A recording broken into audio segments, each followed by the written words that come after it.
Hey, welcome back to the Bound by Art podcast. I'm Missi Blue, tattoo artist, business owner, and your guide to navigating the chaos that is the tattoo industry. If you're an artist looking to grow your business, attract the right clients, and learn how to survive this career without losing your damn mind, then you are in the right place. Every week, I'll be bringing real talk, actionable tips, and hard-earned lessons from my own journey with a side of good vibes and a little bit of sarcasm. Whether you're new to the game, feeling stuck, or you just need a kick in the ass to get that spark back again, this is the show for you.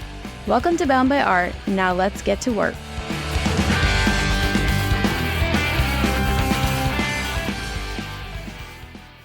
Today's going to feel a little bit different, maybe even a little backwards from what I normally talk about. Today, I'm questioning something kind of big. What if we've been chasing our goals so hard that we have lost sight of the actual dream, the real reason that we started in the first place? Today's episode is all about pulling back and getting honest and asking, are we so focused on the goal that we're missing the life that we're trying to build? Let's talk about it. I'm a huge advocate for breaking down your goals into chunks so that you can turn those into micro goals that will eventually lead you to the dream that you're after. This is something that's been on my mind lately. What if we're getting so caught up in chasing the goals that we forget what the dream is? We forget the entire point. For me, one of my longtime goals since I opened the shop was to buy a building. But buying the building was never the dream. The dream was having my shop closer to home so that I could be closer to my kids so that it could free up my time. The building would have been 10 minutes away from my house or 10 minutes away from the school, ideally, and allow me to work shorter days because I have less of a drive time.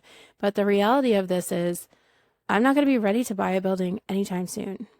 And even if I was, there's no buildings available right now that I'm interested in. And the more I think about this, the more I realize that by the time I am ready to buy a building, they're going to be 18, they're going to be graduated, and they're probably not even going to be living with me anymore.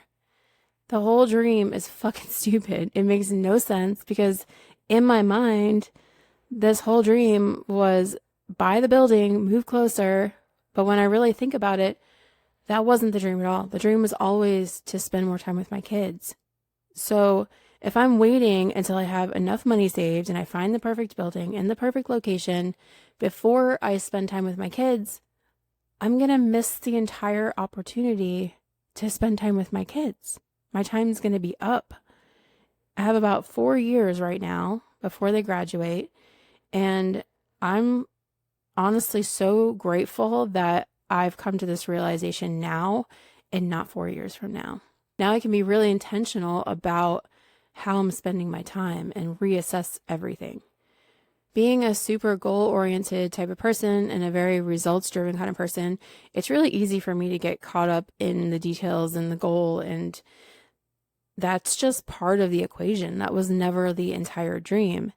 And I know a lot of us get hung up on just the monetary goals, and there's always that number in mind where you think, if I could just make this much money, then I could do this, or I could have this, or I could buy this. But I think what most of us are really looking for is the freedom that comes with it.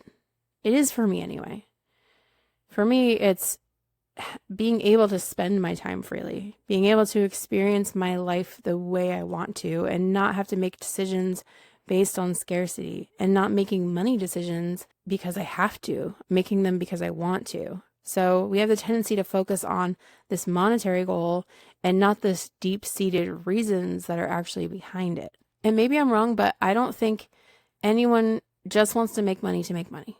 I mean, I guess there's probably some weird like Scrooge McDucks out there that are just hoarding their money just so they can count it. But I think for the majority of us, especially artists, we have a dream that is very colorful, romantic, and beautiful, and it has nothing to do with just having money in our possession. Whatever that dream is, I can bet that you start to lose sight of it if you're only focusing on these micro goals that you set to get you there. And I know that this is probably coming across as completely backwards from all of the things that I've said in the past about goal setting, but hear me out. And I know you're going to relate to this part. Once I blank, I will blank. Once I make this amount, then I'll do this. Once I achieve this thing, then I'll do this.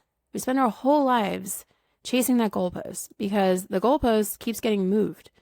We start to get close to it and then we push it away further because it starts to feel like it's not enough. And we're always adding to our plate and adding more things to qualify us to reach that goalpost. That means that we're never going to reach it. We're never going to get to the finish line. Have you ever stopped to think about the last time that you said something like this to yourself? Once I get booked out 3 months, then I'm going to slow down. Once this happens, then I can spend more time with my kids or start planning vacations or plan weekly date nights or take a break, whatever that looks like for you. I know that you're nodding your head right now in agreement. We all do this. So what is the last promise that you made to yourself like this? And did you actually ever reach that point? Or did the goalpost get further away? And did you make some kind of excuse about why you can't stop yet and why you can't celebrate yet, and you just pushed it further away? Did you do what you said you were going to do when you got to that point? Or did you make a bigger promise to yourself after you pushed the finish line a little further? Does that sound like you? Sounds like me. I know I said once I finish this project, I'm going to take a vacation, but I'm just going to work a little bit harder and get this other project finished too, and then I'll take an even longer vacation. It's almost like we start to bargain with ourselves. We're so quick to keep piling things on our plate, and eventually we get so used to never reaching the end that we don't even think about it anymore. And this works really great if you're a runner. This is actually a strategy that I used when I was training for a run. I would find a landmark and I'd tell myself, I'm just going to run to this telephone pole and then I'll stop and walk and take a break. And then I get to the telephone pole and I'm like, okay, I'm going to go to the stop sign and then I'm going to stop. And then it's always choosing like the next landmark that's a little bit further out. And it works fantastic if you're training for some kind of a marathon or something like that. And you're just trying to push and challenge yourself and not give up too soon. But if you're trying to just enjoy your life and enjoy the journey, this is not the way. And I'm sure there's a small percentage of people out there that set a goal and promise themselves a reward for it and then follow through with it. But for the rest of us, what the fuck are we doing? The point was never to just try and work until we drop dead. The point is to fucking live our lives, right? I know that I didn't learn how to tattoo and have a super cool job just to piss my life away, always working towards the next impossible milestone that I'm never going to reach. So let's break this down for a minute so that we can overanalyze the fuck out of it like I like to do. But let's look at this. Like, where are we now? And where do we want to be? And what are the things that we want to be doing? Why are we not doing them? For a lot of us, I'm sure the answer is money, and I get that. But let's look at it another way. What else could we be doing before the money comes? Because there are definitely things that we could be doing right now while we're in this building and waiting phase. So another dream of mine is to live in a place where I can roller skate past the beach on my way to work every day.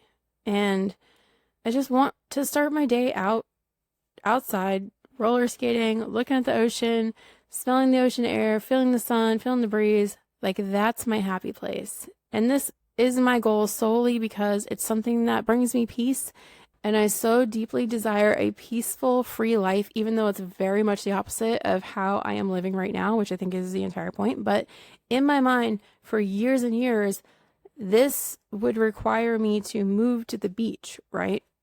Anyone would probably come to that conclusion. But the whole dream isn't just the beach, is it? The dream, like I said, is to find that peace and find that freedom and that outlet that helps to keep me grounded and feel balanced, which is mostly roller skating. And I absolutely love roller skating, and I always have, and I want to skate every day. Why am I waiting until I move to a beach to do that? Well, then the excuse becomes, I don't realistically live close enough to skate to work. So that's it then. Just give up and hope someday I eventually move to a beach and make this all happen. But for the past however many years, this is how I've been thinking of this. And this has been my train of thought up until recently. And it never occurred to me that I could find a way around this. And I could still be able to find my peace and find my outlet in this way without moving to the beach. I decided for me, that means parking at my friend's house, which is a mile away from the shop, and roller skating to work. And it's awesome until, it rains. But this, like, it's been making me so happy. I've been doing this for the past week, and I'm like, why did it take me so long to come to this conclusion? And I realize this is an oversimplified version of what I'm talking about, but I just wanted to get a very basic example of what I'm trying to explain here. I think that if you take some time to really consider this, I think you'll find that your goals have some wiggle room to them. And we need to be thinking about, how can I nickel and dime this goal and get parts of what I want and be opportunistic and celebrate the little wins until I can get to the whole thing? Does the definition of success have to be all or nothing? Do we have to fulfill every last detail for it to count? Or can we start to count those little things too? Can we start to find the small areas of improvement and run with them? Maybe there's a possibility that making these small shifts in our perspective and taking these smaller steps in the right direction will ultimately land us where we want to be even faster. I can't back this up with any kind of science or data or proof, but I do know from experience that when you pay attention to the small wins and you pay attention to the little positive things in life, that you eventually start to see more and more of them, and you start to see the opportunities that were there all along. You just weren't paying attention before. I think there's lots of ways to take small steps towards our goals before we get there. And so let's say that your dream is time related. We can always find more time. If you don't know how to find more time, I suggest you look into ways of being more productive with it and how to manage your time better.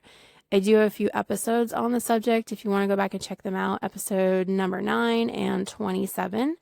And I'll make sure we link those in the show notes. But no matter how effective you think you are with your time, there's always going to be room for improvement, I promise. We can always spend our time more intentionally. So if the dream is to spend more time with your kids, the first thing I tell you is that that's not specific enough of a goal. But what does more mean?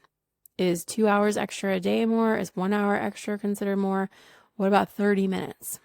Even if you did get specific, say I want to spend 2 hours of quality time every evening with my kids, and right now you don't spend any time. Your objection is, I don't have 2 hours to spare. I don't get home till 8. They go to bed at 9.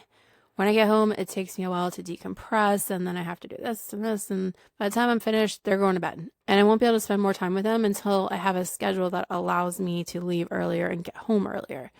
And I use this example because these are words I've said. These are exact words I've said to myself and lies that I told myself. But let's get some perspective on this.